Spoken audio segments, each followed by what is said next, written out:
Welcome to the Terror Time. The first story is about the haunted night. I was once home alone on a cold Friday night, just trying to unwind after a long week. I sat down to watch a horror movie to set the perfect spooky mood. As the rain began to pour outside, the wind howled eerily. It was the kind of night that reminded me of all those horror stories I'd heard growing up. I should have known something wasn't right, but I brushed it off as just the atmosphere playing tricks on me. Halfway through the movie, I started hearing faint sounds coming from upstairs. It was odd because I was sure I was alone. At first, I thought it was just the house settling, the typical creaks and groans of an old building. But then, the noises became more deliberate, like footsteps. I muted the TV, holding my breath, hoping it was just my imagination. The sounds stopped. I chuckled to myself, feeling a bit silly, and continued watching. But moments later, they started again. This time they were louder, footsteps unmistakable and real. My heart raced as I grabbed my phone and dialed my friend. She answered immediately, and I whispered, "I think someone's in my house." She laughed, thinking I was pulling a prank, but when I insisted, her tone changed. "Check your doors and windows. Make sure everything is locked," she advised. I went around the house double-checking. Everything was locked, just as I left it. But that didn't explain the footsteps coming from upstairs. After a few moments of silence, the footsteps returned, this time heading down the stairs. I froze in terror. The temperature in the room dropped suddenly, and an overwhelming sense of dread washed over me. It wasn't just fear of an intruder, it felt more sinister.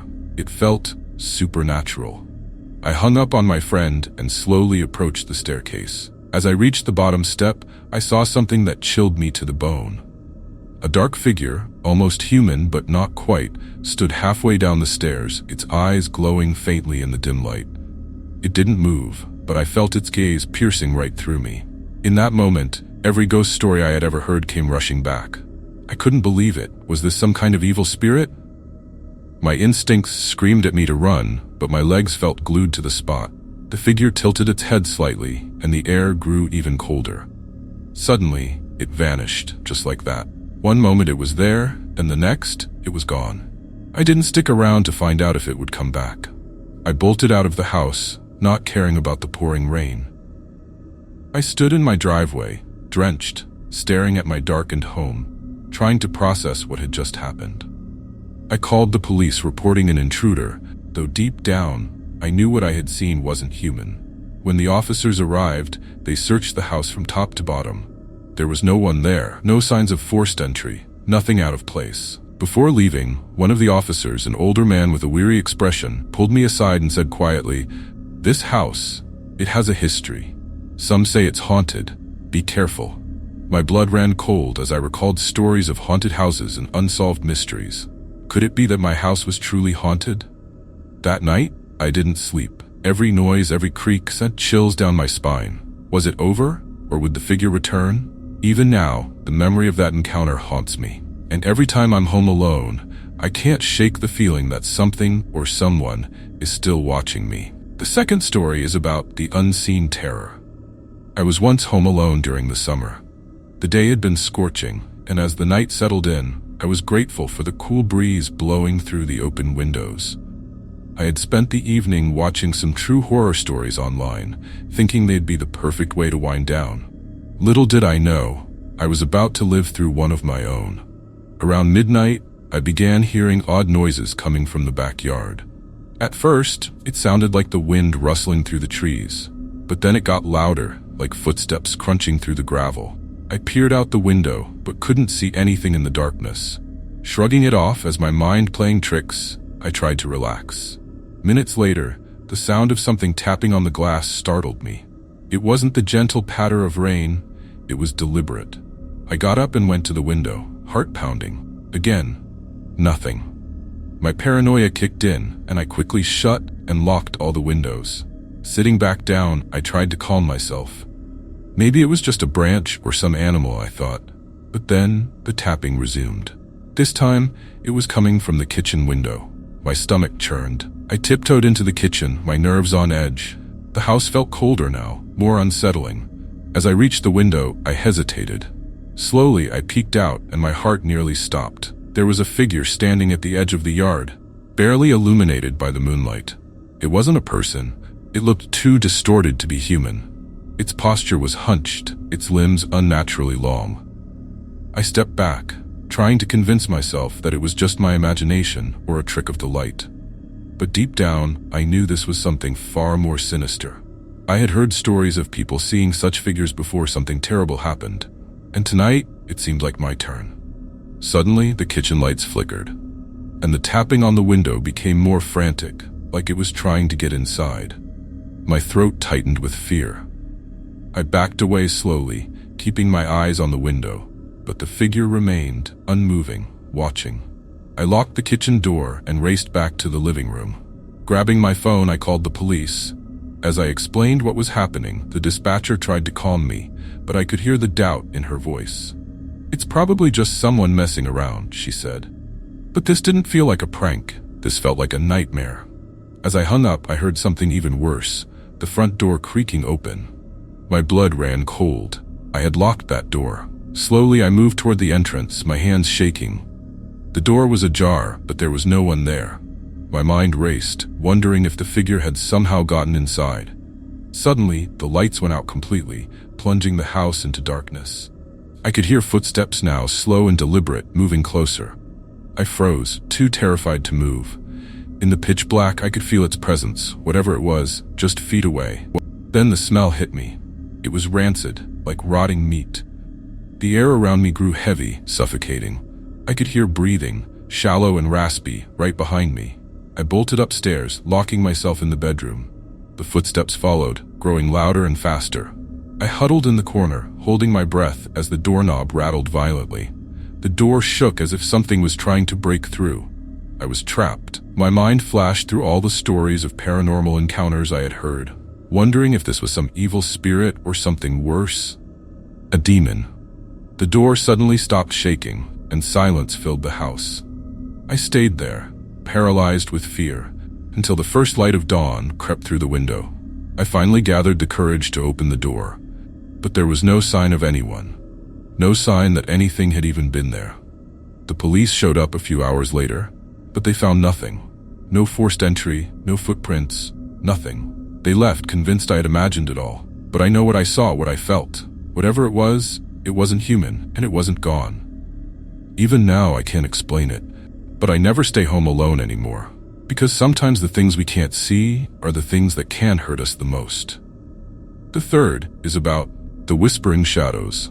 I was once home alone on a quiet evening, relaxing after a long day. The house felt unusually still, with only the faint hum of the refrigerator breaking the silence. I had just settled down to watch a documentary on unsolved mysteries when I began to notice strange noises. At first, it was just a faint creaking, like the wood of the house shifting. But then, I heard something more chilling, a whisper. At first, I thought it was coming from the TV, but when I muted it, the whispering continued. It was low, almost indistinguishable, like someone was trying to speak, but didn't want to be heard. My heart pounded as I strained to listen.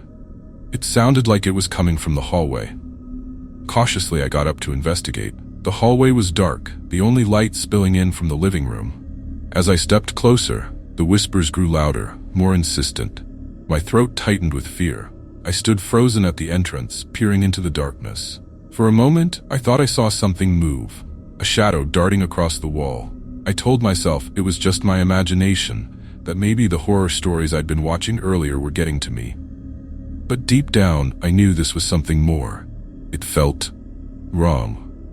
Suddenly, the lights flickered and the temperature dropped sharply. I shivered, my breath visible in the cold air. I backed away from the hallway, but as I turned to leave, I heard it again. Clearer this time. A voice, barely a whisper, saying, "Come closer." I froze in my tracks, every hair on my body standing on end. My heart raced as the whispering continued, more urgent now. It wasn't just one voice, it was several, overlapping and echoing, like a chorus of voices trapped in the walls. Panic set in, and I rushed to the living room, frantically searching for my phone. The voices followed me, growing louder and louder, until they were almost deafening. I could barely think, let alone call for help. Suddenly, the room went completely dark. I fumbled with my phone, trying to turn on the flashlight. When I finally managed to get it on, I pointed it toward the hallway. What I saw made my blood run cold. Shadows, tall, distorted figures, were moving toward me, slowly, deliberately. I backed into the corner, my hands shaking. The figures grew closer, their forms twisting and shifting in the dim light. Their whispers filled the room, overwhelming me. I pressed myself against the wall, too terrified to move. The shadows stopped just a few feet away, and for a moment, everything went silent. Then one of them reached out, its hand, a dark, claw-like appendage, extending toward me. I couldn't scream, couldn't move. I was paralyzed with fear. Just as the shadow's hand was about to touch me, the lights flickered back on. The figures vanished, as if they had never been there. The whispering stopped, replaced by the familiar hum of the refrigerator. I stood there for a moment, trying to catch my breath, my heart still racing. Had I imagined it? Was it some kind of nightmare? But the cold air, the flickering lights, the whispering, I knew it had all been real. I didn't sleep that night. I stayed up, lights on, listening for any sign that the shadows would return. But the house remained eerily quiet. By morning I was exhausted, my mind racing with questions. Who or what were those figures? What did they want? Days passed and nothing else happened. But the memory of that night haunted me. I began to research the house, digging through old records and local legends. That's when I discovered something chilling. Decades ago, a family had lived here, but they had all mysteriously disappeared.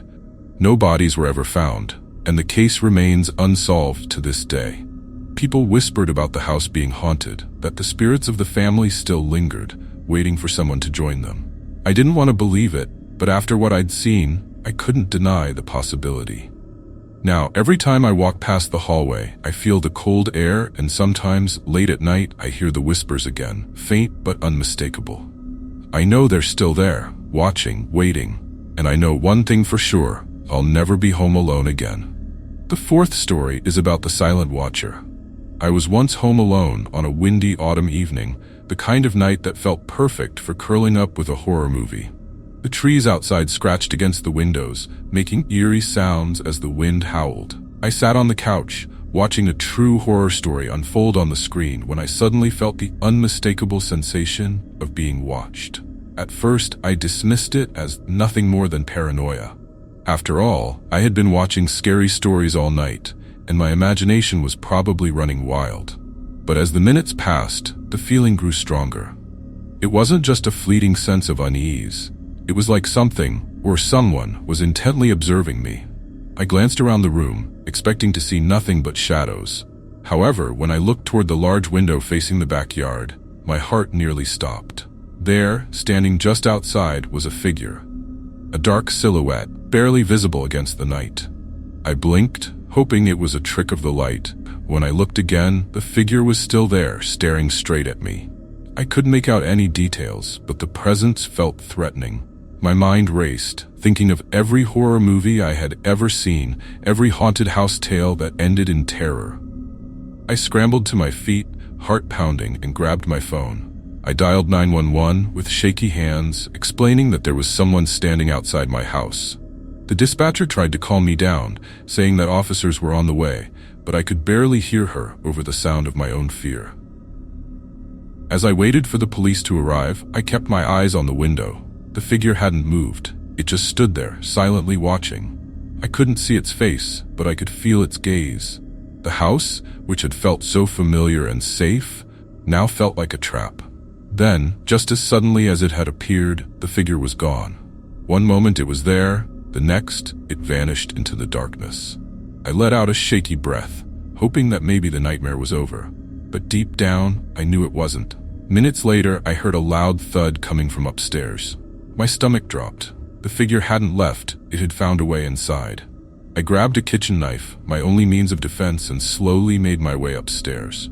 My footsteps were painfully slow, each creak of the floorboards echoing through the house. As I reached the top of the stairs, I heard the sound of something or someone moving in one of the bedrooms. I held my breath as I approached the door. It was slightly ajar, and from within I could hear the faintest of whispers. I swallowed my fear and pushed the door open. The room was empty, or so it seemed. The whispers had stopped and the cold air felt suffocating. I looked around, searching for any sign of the intruder, but there was nothing. No figure, no presence, just silence. But then I felt it, a cold hand on my shoulder. I spun around, knife raised, but there was no one there. My heart raced as the sense of dread grew stronger. Something was in the house, something I couldn't see but could feel. The shadows seemed to move, creeping closer with each passing second. Suddenly, the door slammed shut behind me, trapping me inside the room. Panic set in, and I pounded on the door, desperate to escape. The whispers returned, louder now, filling the room with their eerie cadence. The air grew colder, and I could see my breath. I was not alone. I screamed, hoping someone, anyone, would hear me, but the house remained silent. Then, just as I was about to give up, the door swung open. I stumbled out into the hallway, gasping for air. The cold presence faded, but the fear remained. The police arrived shortly after, finding me in a state of shock. They searched the house but found no signs of forced entry, no footprints, no evidence that anyone had been there. But I knew better. Whatever had been watching me wasn't human, and it hadn't left. Even now, when I'm home alone, I still feel that cold, piercing gaze. It's always there, lurking in the shadows, waiting for the right moment to return. And when it does, I don't know if I'll be so lucky again.